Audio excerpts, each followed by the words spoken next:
dance, make it hurt.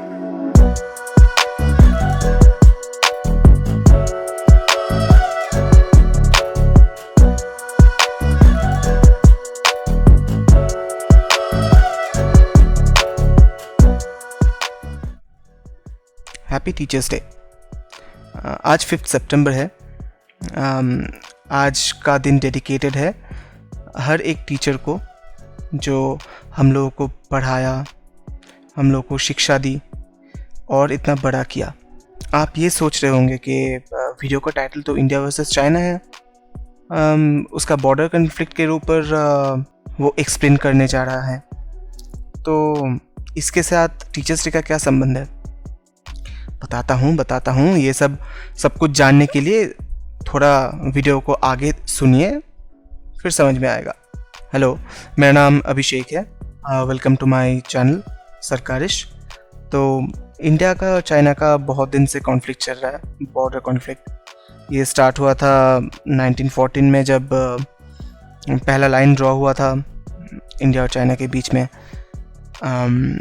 By British. उसके बाद 62 में एक वॉर हुआ, 67 में वॉर हुआ, लेकिन बीच में कुछ अनबन हुई, लेकिन वो सब साल में कोई भी इंजर नहीं हुए या फिर कोई भी डेथ नहीं हुआ। वो सब हुआ 1987, 2013, 2017 और जो रिसेंट इवेंट है वो है 2020। So Indian Ministry of Defence से एक नोट आया है, एक रिपोर्ट आया है। Let me quote. On the night of 29th and 30th August, People Liberation Army troops violated the previous consensus and carried out provocative military movements to change the status quo. हाँ, फिर से attack हुआ है।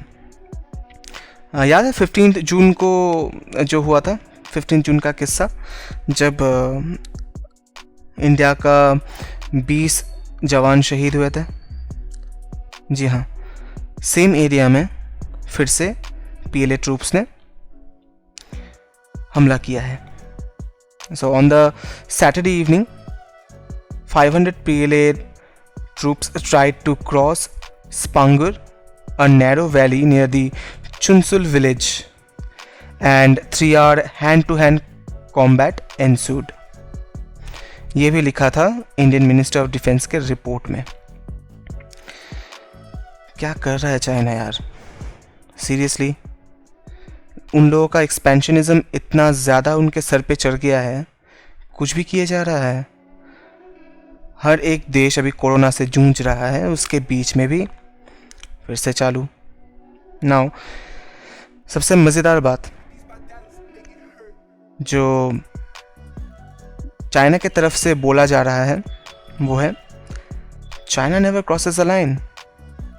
मजाक कर रहा हूँ। वो बस वो लाइन को ही थोड़ा मूव कर देते हैं, तो जो कोई भी वो लाइन क्रॉस कर जाए, चाइना वो ही बोलता है कि आपने लाइन क्रॉस किया है। अब इंडिया ने क्या किया ये भी बताता हूँ।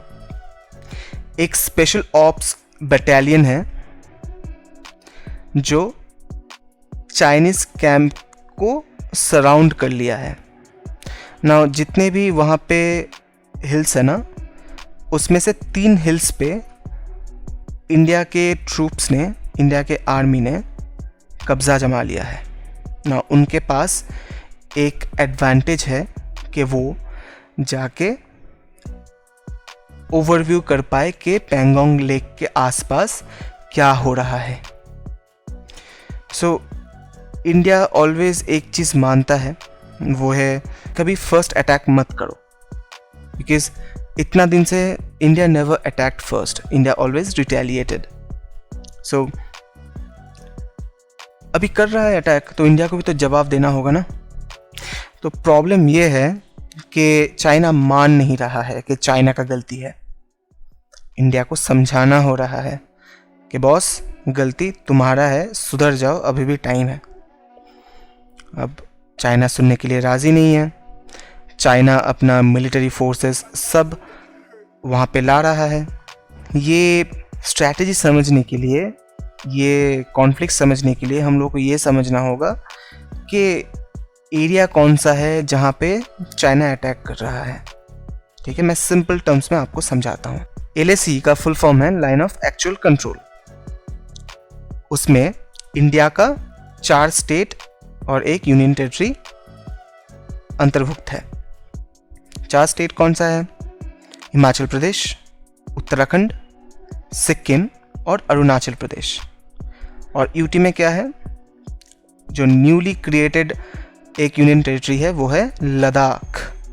तो लद्दाख का नॉर्थ ईस्टर्न पार्ट चाइना ने कब्जा कर लिया है। वो है अक्साई चिन।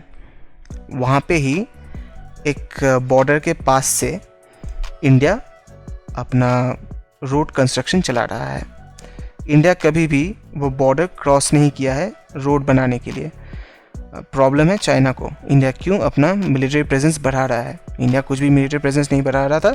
एक्चुअली जो है कि इंडिया जैसे मेंटेन कर रहा था वैसे ही मेंटेन कर रहा है, इसलिए उन लोग को रोड बनाने के लिए प्रेजेंस बढ़ाना पड़ा कुछ दिन के लिए। चाइना को पसंद नहीं आया, चाइना ने भी अपना मिलिट्री प्रेजेंस बढ़ा लिया। और 15 जून को क्या हुआ? दोनों भिड़ गए।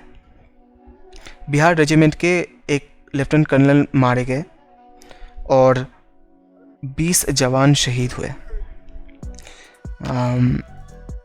बहुत साल बाद इंडिया और चाइना के बीच में बॉर्डर टेंशन इतना ज़्यादा हुआ है।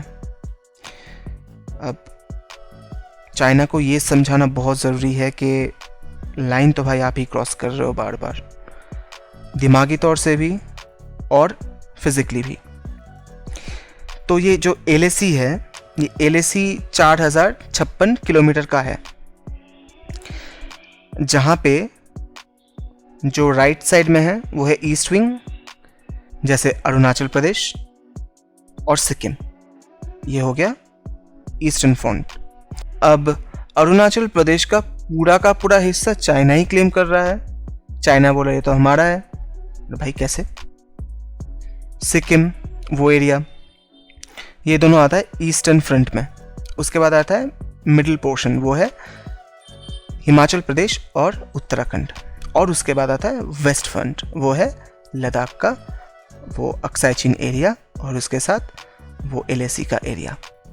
चीज़ें इतने हीट अप हो गया है कि आज मॉस्को में एक मीटिंग हुआ। इंडिया का जो डिफेंस मिनिस्टर है और चाइना का जो डिफेंस मिनिस्टर है वो दोनों आए, दोनों का टीम आके 2.5 घंटे का मीटिंग हुआ। और मीटिंग के दौरान चाइना बार बार एक ही चीज़ बोल रहा है, इंडिया फर्स्ट अपना चाल चला, उसके बाद चाइना ने रिटेलिएट किया, जो कि पूरा उल्टा है किस्सा।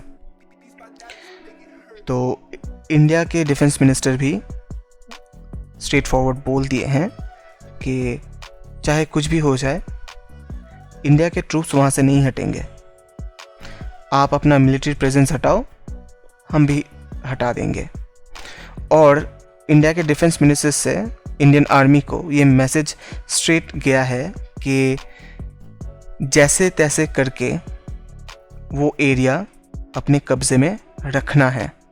बाय द वे, जो एरिया कब्ज़ा किया है वो इंडियन टेरिटरी में ही आता है, जो चाइना क्लेम कर रहा है उनका है। ओके। और ये भी इंडियन मिनिस्ट्री से इंफॉर्मेशन गया है या एक कमांड गया है इंडियन आर्मी को कि अगर कोई भी कोई भी इन द सेंस अगर PLA की तरफ से कोई भी आर्मी पर्सनल इस तरफ आता है इंडिया के साइड पे, तो ओपन फायर करने के लिए।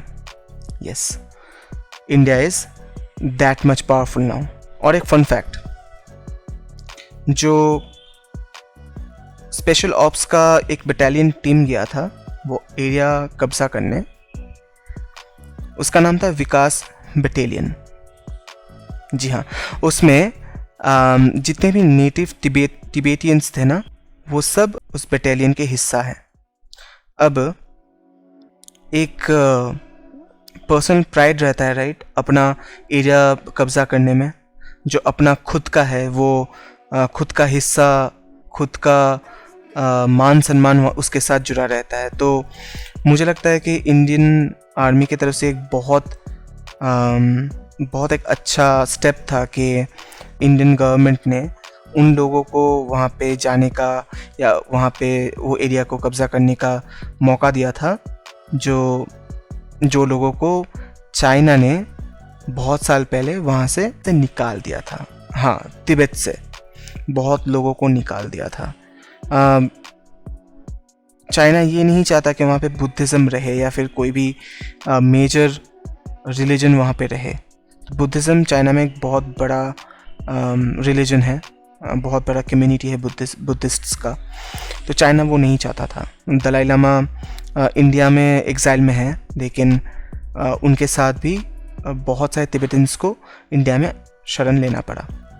तो उनमें से ही जो नेटिव तिब्बतियंस है वो उस बटालियन के हिस्सा थे।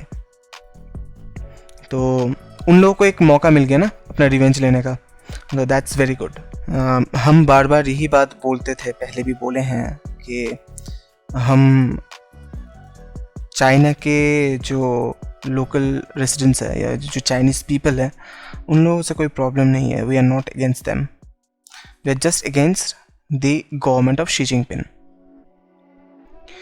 क्योंकि एक सर्वे हुआ था, उसमें more than 50% of Chinese people thinks that Indians are good, और इंडिया में हर एक ह्यूमन राइट्स का मान्यता दिया जाता है and it's a very good democratic country, ये चाइनीज़ लोग सोचते हैं। सो बस यही सोच को अपने जहन में रखना है। अगेन हम लोग चाइना के गवर्नमेंट के अगेंस्ट में हैं, चाइनीज़ पीपल के अगेंस्ट नहीं।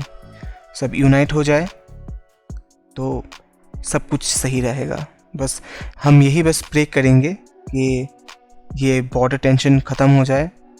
नेक्स्ट वीक और एक डिप्लोमेटिक टॉक होने वाला है मॉस्को में। अगेन इंडिया की तरफ से भी लोग जाएंगे और चाइना की तरफ से भी लोग आएंगे, तो फिर से बातचीत होगा। उस दौरान टेंशन तो रहेगा थोड़ा बॉर्डर में। तो आई होप कि एवरीथिंग गेट्स सॉर्टेड और सब कुछ ठीक हो जाए। एंड एक अच्छा टीचर की तरह इंडिया चाइना को ये समझाए कि परवरिश कैसे होता है। इंडिया को एक टीचर की तरह चाइना को ये समझाना है कि अच्छा कैसे बनते हैं और अपना ये जो हरकतें हैं वो कैसे रोकना है। अगर वीडियो पसंद आया तो प्लीज़ लाइक कीजिए, शेयर कीजिए, सब्सक्राइब कीजिए। नेता टाइप आधा काम मत कीजिए, जैसे आकाश बनर्जी बोलते हैं अपने वीडियोस में। सब्सक्राइब के साथ साथ वो बेल आइकन भी दबाइए ताकि नेक्स्ट टाइम जब मैं कोई वीडियो पोस्ट करूं तो आप लोग जल्दी से देख पाएँ और आपको नोटिफिकेशन आ जाए। और एक अनाउंसमेंट करना चाहता हूँ, मैं एक नया प्रोजेक्ट में काम कर रहा हूँ। आई बिलीव वो आप लोगों को अच्छा लगेगा। वो वीक के बीच में ही मैं पोस्ट करूँगा। आप लोगों को कैसा लगता है, आपका फीडबैक्स सब कुछ पोस्ट कीजिए कमेंट सेक्शन में, हमको बताइए। उससे हमको भी ग्रो करने का मौका मिलता है और हम भी और भी अच्छे अच्छे कंटेंट पोस्ट कर पाएंगे इन फ्यूचर। खुश रहिए, आबाद रहिए, सेफ रहिए। जय हिंद।